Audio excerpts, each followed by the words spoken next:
Good evening. So this is a copy of an Accu-Tac Chinese copy bipod, and I'm just going to show you what I do to them when I get them to make them work a bit smoother. So it comes in a bag like this.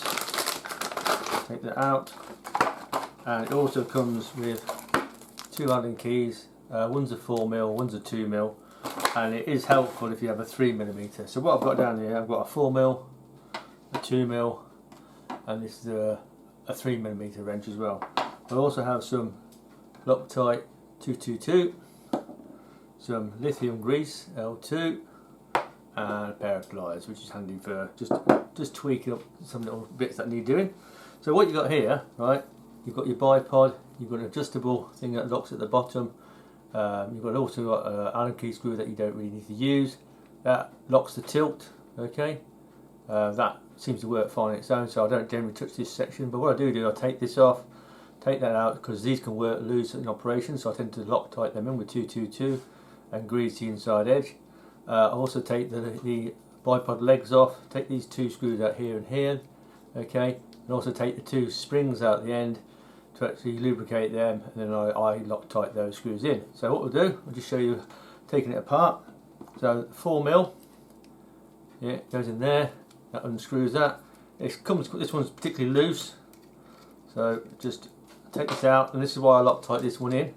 So you take that, drop it out the back, and what you've got a small Allen key that holds this section here, and then you've got your screw that goes through there like that. Okay, so what I do when I put that back in, I grease around there, that goes inside the actual tilt, and I Loctite that in with 222. Okay. Then in the end of here, yeah, you've got the spring, locks the actual legs in position. I also remove those. Now these are the 3mm ones, so that's 4mm. This is the 3mm. So I undo these. You can hear the actual springs as well, because obviously the springs are bone dry. So what I do, I take that out there. Okay, so you've got a little plug there. You've got a little spring there. Okay, that's the spring. Okay, and I'm dropping it and losing it. So that's that one there. Okay, so that becomes loose, you see, like that. And then you've got a 4mm bolt on here that holds the leg on. I'll remove that. Now some of these are actually Loctited in, and I tend to take these out so I can lubricate the actual screw. Okay, so what you've got, undo this all the way, like so. And you've also got a little washer on the inside of there. Okay, that's for that. So put that together, and then the whole leg comes off. Now what you'll find is this here, this little lock here can be loose. So if it is loose, I tend to undo them, Loctite them in, screw it, and use the pliers just to tweak this thread up so they don't come loose. I find that these screws here are all fine, don't have a problem with that. And also the leg extensions here, yeah, pull that out and extend the leg, spring loaded. I also put a little bit of lubrication on that spring there. I even sort of grease a little bit of LT lithium grease on there as well. Yeah, makes them a lot smoother. Also, this little grub screw here, you see in the light there, you see it there. I also tend to Loctite that in as well.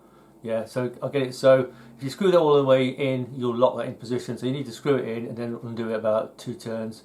Yeah, and Loctite that in so that doesn't fall out. Okay, so just little basic things like that. Yeah, to do the same with both sides.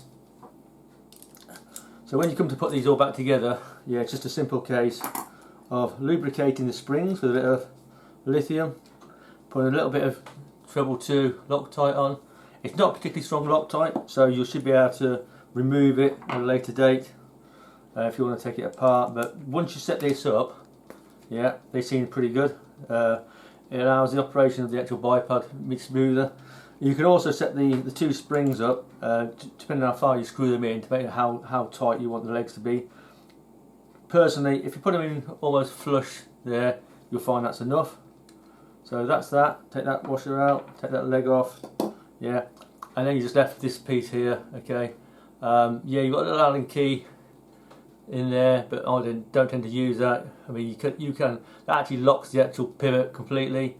You know, if you screw it in, but I don't tend to use that. I just use the actual rotating peg here. That's good enough. So that's that bit. So yeah, what you do, yeah, so check these are tight. See, that one's loose. So if I undo that with my fingers. So you don't want these falling out because that actually locks your leg in place. Like so. So I'll put a bit of Loctite on there, screw it back in, and then I'll show you this one. I'll just put a bit of Loctite on it. Give it a bit of a shape. Just a little bit of Loctite on the thread. Like that. You only want a tiny little bit. See? Screw that into the actual hole where it goes. Screw it all the way in, like so. And what I tend to do is just get the pair of pliers, just give it a tiny little tweak so it's tight. Then leave it for a couple of days, and that once that Loctite's set, that won't fall out. You do it with any other screws that you're worried about. So yeah, you put it all back together. I'm not going to show you it here, but it's dead simple. Put a bit of lubrication, a bit of grease on there, on the actual operating faces there. That allows your legs to swing. And what you do, a bit of thread lock on the actual thread, screw them in, and then just adjust them, turn them in, so the legs operate freely all the way through its range. Yeah, with this one. Once you get that in position like that, where it'll operate without jamming, yeah, just adjust it very gently backwards and forwards until you get that, and then you can put your lubricate your springs, put your springs back in. Okay, so yeah, that's how you strip it down. Yeah, it's a basic cheap. It's only about, I think they're about 17, 18 quid if you buy one, but they work perfectly well for sub 12 foot-pound rifles. I've got quite a few of these now. I've got about 6 or 7 on various rifles, and they seem to be good enough for, you know, sub 12 foot-pound PCPs. So I hope you like that little video. Thanks for watching.